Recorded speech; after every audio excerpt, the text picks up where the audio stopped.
Alexa, lights on.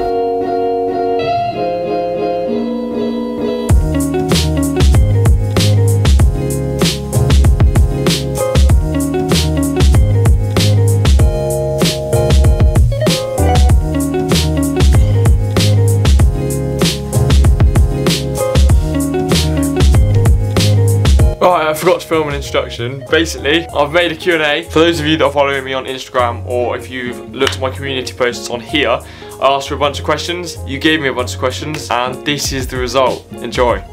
Oh, my hair. It just keeps getting longer. Okay, as you can see, we've got quite a lot of questions, so I won't be able to get through all of them, but I'll answer as many as I can in the next half an hour. Well, I'm not answering that. Okay, so the first question is, do I use a retrospective timetable for revision? First of all, okay, the two types of revision timetable are conventional, which is you'll have different times for different subjects. For example, biology 2 hours, chemistry 2 hours, maths 2 hours. And then a retrospective one is you'd split it into the subtopics within that subject and do it based off of like, okay, yeah, I need to do this topic then. And the answer is yes, I do use a retrospective timetable. I write down all of the topics that need to be covered, and then I'll sort of just work my way through that list and slot a topic into a day rather than a time period, and I'll just get that topic done in that day, if that makes sense. Good question, to be fair. Alright, second, advice to a 6'2" teen trying to cut and lose a stone. I love your videos, such an inspiration. Okay, first of all, intermittent fasting. Just heavy resistance training, really pushing yourself to work out hard, build a bit of strength, and just eat less than you're actually consuming. To make it easier, it might be worth eating high volume foods like pasta, chicken, fruit, veg, etc. Okay, what do I put on my flashcards for maths, science and history? A lot of people have actually been asking me to make a video on how I write cue cards, but it's not actually too unknown. Kind of just write a question on the front and then an answer on the back. So for example, for history, I'll be like, when did this event occur? Or what was the significance on it? And then I'll just answer that on the back. Same for science, I'll ask a question on the front and then an answer on the back. So for example, it'll be like, what is the mass of blah blah? And then I'd write the mass on the back. Or what is the equation for this? I'd write the answer on the back. Basically anything that I think I might forget or anything that I don't quite understand, writing it out and answering the questions helps you to understand it and go over it so that you remember. That is basically what I do to write on my cards. Does everyone in my college know about my YouTube? I'd probably say no. I mean, I haven't got that many subs anyway. It's so basically just what I want to tell myself into some time, and probably about 100 of those are from my school. And what, there's like 1,000 people? So the answer is no. Next question is, how do we reduce the number of chavs? I mean, everyone has the right to do what they want to do, so we bomb them. Is there a country that I really want to visit? The answer is yes, actually. I've always wanted to go to the Maldives. It just looks so calming. Just going there without anything. It seems quite serene and peaceful. It'd be so different than normal life. It just seems like a vibe. But at the same time, I do want to go to a place like Miami again, because it's so nice. Miami, Sydney, New York, all of those places, I just love them. I just want to go and live in the States for a while. Next question is it harder to work for A-levels as you can only work from home? Yes, yes it is. There are so many more distractions at home and other things you can be doing, because when you go to a place specifically for work, you work, it's a fact. If you go home where there's everything to do, it's a lot harder and you have to be much more disciplined. But I found really getting into a habit of doing this work at this time really helps to get a routine, and then it's fine. But it just takes a while to adapt. First week I literally did nothing. Okay, this is a good one. How long did it take me to first start seeing gains after I started working out? Well, this is a weird question because I got my gym membership about 3 years ago, but I didn't really take it seriously. I didn't really know what I was doing, so I was kind of just going for the social, not really lifting very hard, not really knowing what I was doing, so I didn't see massive gains then.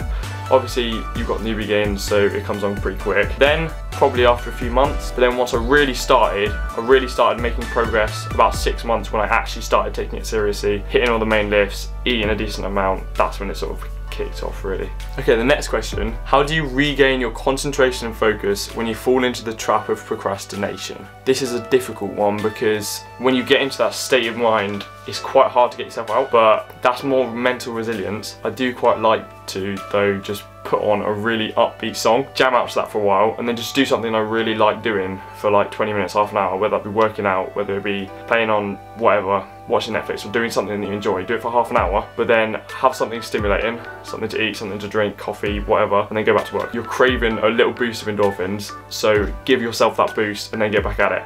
That's how you break procrastination. You don't want to be sat down kind of getting all depressed and feeling guilty about it. Just do something you enjoy when you feel like that. When you lose focus, do something you enjoy, and go back to it, and then that should be fine. Or if you really can't get back into it, take that day off and don't feel guilty about it. Go back to it the next day. If it comes to a few days in a row where you really can't do anything, sit down and force yourself to do it. I know it's harder than it sounds, but as soon as you get into doing it, that period of procrastination goes. Sit down, plan, tell yourself you're going to do it, and then do it, and that'll break the cycle. Okay, what motivates me to keep in great shape? Well, this is a difficult one because it's not really the shape anymore as much. It's more the working out. It's become a habit and I actually enjoy doing it now. But at the very start, it was a challenge because, as anyone that's ever tried to go to the gym knows, going is hard and most of the time you don't want to do it. But once you build that habit, it becomes so much easier. So the first 6 months to a year, just grind it out. Keep yourself motivated by thinking what you can achieve and what you can get to. Just keep doing it, find exercises that you enjoy, make it into something that's more a relief rather than a resistance. And then once that habit's built, it's just so much easier and you can just keep going, and that's how I stay motivated. What are my plans for university? I mean, the dream is to go to MIT in Massachusetts in the States, but it's incredibly competitive and you have like hundreds of thousands of people apply, and I think international students, it's a 3% acceptance rate. The odds aren't in my favour, but I'm going to keep working for that and I'm going to keep trying to get there.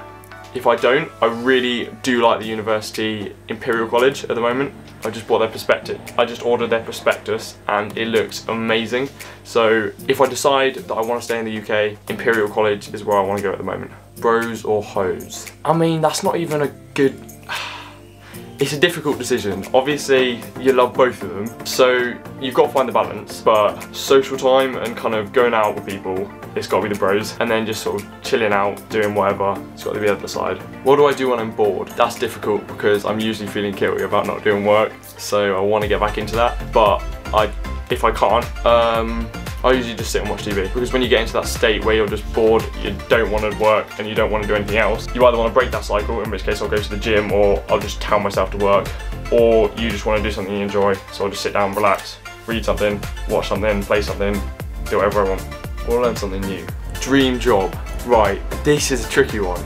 I feel like I don't know enough about the opportunities that are out there to sort of say my dream job, but at the moment I'm trying to become either a physicist or a mechanical engineer because I just love the idea of making things, but then I also love the idea of understanding things about the universe that no one has ever discovered, or just understanding the origins of life itself. But having said that, it would be just enjoyable and serene just to be able to do this full time. Obviously, if I were to take this up full time, if that was ever became an option, I'd do so whilst also still having a career type thing on the side, if that makes sense. Like, if this started to take off and I did this, I wouldn't stop everything else that I was doing just to pursue this. I continue with the education, I continue learning new things and put myself in a position that I felt content with. If this got me there, then fine, I'd do that. But a job for me needs to be able to travel, needs to be happy, and it needs to make a bit of money. If you could choose a death row final meal, what would it be? Starter, main, dessert and drink. The dessert would definitely have to be a cheesecake. Like a berry cheesecake, that is the dessert of choice. In terms of drink, honestly don't know, to be honest. I would quite like just a solid, nice fruit smoothie. That is my kind of vibe, that is my drink. And then meal, oh, I'd have to go Belushi's. Belushi's, oh my god, they are the best. The nachos, the barbecue wings, and just all of the stuff there, I'd have to go there. I just have to go to that restaurant. That would be the final meal of choice. Okay, what do I do if I miss a day of revision? Like I said earlier, if I get to the point where I can't focus, I can't do anything, I'll take that day to do something I enjoy. And then I won't regret doing that because there's no point. Like, you're just gonna build yourself up over that and then you won't be able to do anything the next day. It will just keep impacting you. So just forget about it. Do something you enjoy, forget about it, and go back to it the next day. That's all I do. At the end of the day, it's one day out of 100. Just don't stop doing it every day. Do you ever have days where you can't get anything done? I struggle with the guilt. Yes I do, like I've said. I can't focus. I can't put myself in the environment where I'm comfortable working on some days, in which case I can't force myself to be productive. If I'm not in that mindset, I'll do something to put myself in the mindset of being productive, and that'll be doing something I enjoy, or listening to some really good music, going on a walk, going to the gym, and then I'll get back to it another day, because you've got to have that balance between enjoying yourself and grinding away. Top 5 gym and fitness tips for teenagers. First of all, consistency. that is the main tip. If you're not consistent, then it's not building good habits and it's not getting you to that shape that you want to be in. You've got to be consistent to get you to where you want to be. Secondly, look at eating. Like, eating is a crucial part of exercise and trying to achieve a good physique or your ideal physique. If you're not eating enough, you're not going to get bigger. If you're not eating too little, you're not going to get smaller. That's the basic fundamentals of it. So get your nutrition down before you get the exercise down in essence, because eating is the most important other than consistency. Then I definitely focus on all the compound lifts, so deadlifts, chest, squats, things like that, because they target the most muscles and they give you the most activation. Don't really worry about isolation training until you've done those. Fourth tip is don't really look at the day-to-day progress, because there's not going to be much. At the end of the day, you're not going to change very much in the course of a week or a month, but don't let that dishearten you, because looking back a year ago, 6 months ago, that is where you start to notice the difference. It is a long-term game. You're not going to make good progress in a few weeks. Just don't let that dishearten you. And then the final tip, learn to enjoy it. At the end of the day, you're not going there to just have a crap time. You're going there to enjoy yourself and better yourself as a person. So enjoy the process. What inspired me to be more productive? Right, truth is, up until the beginning of year 10, I wasn't productive at all. I was a sporty person still, but I wasn't productive in the sense of academia or anything like that. It was only when I actually went to my girlfriend's house and saw everything that she'd done that really inspired me to just get my head in the game. Yeah, it sort of made me aware of what I could be doing, and I liked the thought of that. I liked the thought of doing everything that I possibly could do to get to the best possible place that I could be, and that's what set me off, really. Just seeing what she was doing made me want to do it, so I started doing it. What sort of skills do I learn in my free time? It's a tricky one, because I always want to learn some skills, but finding the time to commit to everything is impossible. So at the moment, obviously gym's the main thing, studying, preparing for uni, that takes up a large bulk of my time, and eating and spending time with people. So the little time I find myself having, I'm trying to learn a few songs on piano. I just enjoy that. And then I'm trying to learn skills that are relative to the field I want to go into. I'm actually trying to sit down and find time to start this ANSYS simulation course, in which you learn to model problems and simulate solutions to those problems. So analysing the stresses on different materials and building up products and basically seeing if they work. I'm trying to learn to do that. But yeah, time is of the essence. Am I going to make a gaming channel? No.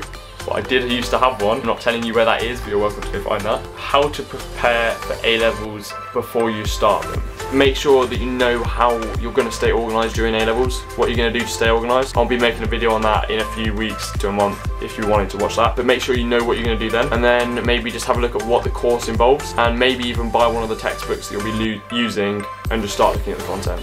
Other than that, just enjoy your summer. I know it's kind of hard at the moment, but make the most of it, because A-levels do take up a lot of your time. Super vague, thanks.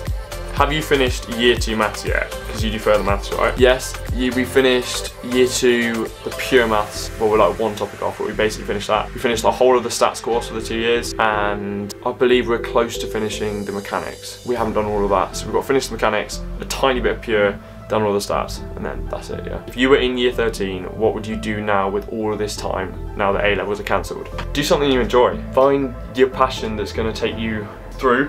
Maybe find something that makes you a bit of money. Do things you enjoy and learn something new. Start exercising. Start doing something that you think is going to benefit you.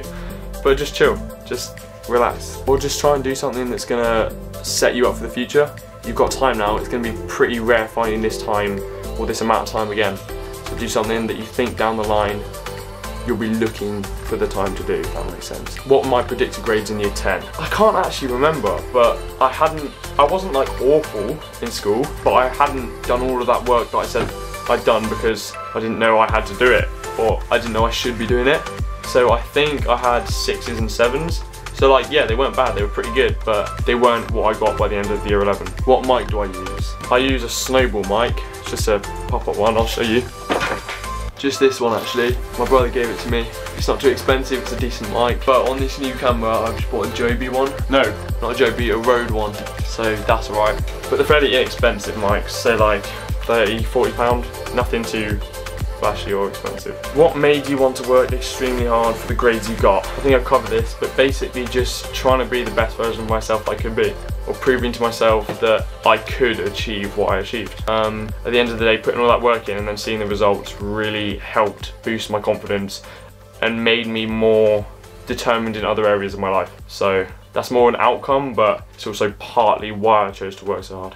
How do I keep myself active between work? Well, all my books are up here and I keep them up here. So if I finish a topic and I need to grab something, I'll just run up the stairs, grab it, and then run down, obviously. Or in my breaks, I'll go outside, kick a ball or something. Other than that, I don't really. I just do my exercise in the morning and then a bit of walking around to get things. Do you think your tips on how to get a grade 9 in history GCSE will work for A-level? Yes, I still think the principles apply. The framework method really works, so planning all the answers that you think could come up helps develop your technique and helps to learn the content. Yes, I do. Do I take breaks from work and how frequently? Now, this is a good question actually, because it's a difficult one. I used to just work straight through. I'd work for like 6 hours on end without really a bit of a break other than getting a coffee or getting a bite to eat or something like that, because there's this thing called a flow state. So Ali Abdel actually made a video on it. I might put it in the description down there, so if you want to check that out, go have a look. But after a certain amount of time working and concentrating on a subject, you enter this state of flow. And when you're in this flow state, you're so much more productive and more focused, and it's harder to break that state and become disfocused or start to procrastinate. But that's only after you've been working a while. So for example, I'll try to avoid taking breaks after an hour, because if I take that break, it breaks that state of flow, and then it's a lot harder to get back in, and you're not motivated to keep going after you've taken that break, which I know sounds bad and goes against what most people say. I try to take breaks as little as often. Or if I find that I can't get into that flow state and I really can't focus after an hour and a half, then I'll take a break. But if I can get into that flow state, I'll try and avoid taking the break. What would your advice be for current year 11s to be doing? Similar to my advice for the year 13s, do something you enjoy, or use the time that we have now to start a business or something that you're gonna struggle to find time for in the future, because at the end of the day you're not gonna have this much time, probably ever again. What is my bedtime routine? Truth is, I don't really have one. I'll finish work or I'll finish editing a video, then I'll probably go downstairs, get something to eat, maybe play a game with family, then I usually just FaceTime Liv, my girlfriend, and that ranges from 5 minutes to an hour. So yeah, my bedtime routine probably isn't great. I should probably work on that. Tips for COD Modern Warfare. You see, I used to actually play games a lot. I don't anymore, so I'm probably not the person you want to ask. Not very good. Favourite superhero? He's not really a superhero, but Deadpool's quite sick. Or Thor, Chris Hemsworth. Yeah, probably Chris Hemsworth. That's Thor, not Fat Thor, but normal Thor. How many hours do I study in quarantine? Well, if you've seen any of my other videos, I have a frame of work between 9 and 3. I'll just work for that time. I'm trying to integrate study with the work that they set. So for example, one of the things that they set was just look back over notes and answer these questions. I use that frame to build up my revision. So instead of just looking back over it, I made all of my cue cards on that subject and then answered all the questions. So I'm sort of integrating my study with the work. I'm not doing specifically studying. What's the first thing that I do when I wake up? This could be better, to be honest, but I do check my phone. I check the time quick, and then just emails, and I might watch like a 2-minute video. I should probably just get out of bed, but you know what, 5 minutes in the morning and then I get up. What am I studying at uni? Nothing. I'm not at uni, but I want to go and study mechanical engineering. How do I stay motivated? If you haven't watched the video that I made on motivation, it'll be somewhere there, so go watch that. But I've tried to learn to draw motivation from the circumstance that I'm in. If it's sunny, for example, I'll use that to draw motivation. If I'm listening to some really good upbeat music, I'll use that to draw in motivation that I can use for my work. Other than that, I'll look at the future and where I want to get to, and use that to push myself to get to that stage. I'll also use the success that I've had in the past to show myself what's possible and what I can achieve from pushing myself to do better. Other than that, try and find a way to enjoy it, because that's always motivating. Okay, that is all we have time for today, I'm afraid. If I haven't answered any of your questions, I'll try to respond to them personally. But other than that, I really hope you enjoyed the video. Hope it gave you some insight into what I do, how I deal with certain situations. If you did, drop a like, drop a subscribe, and I'll see you in the next one.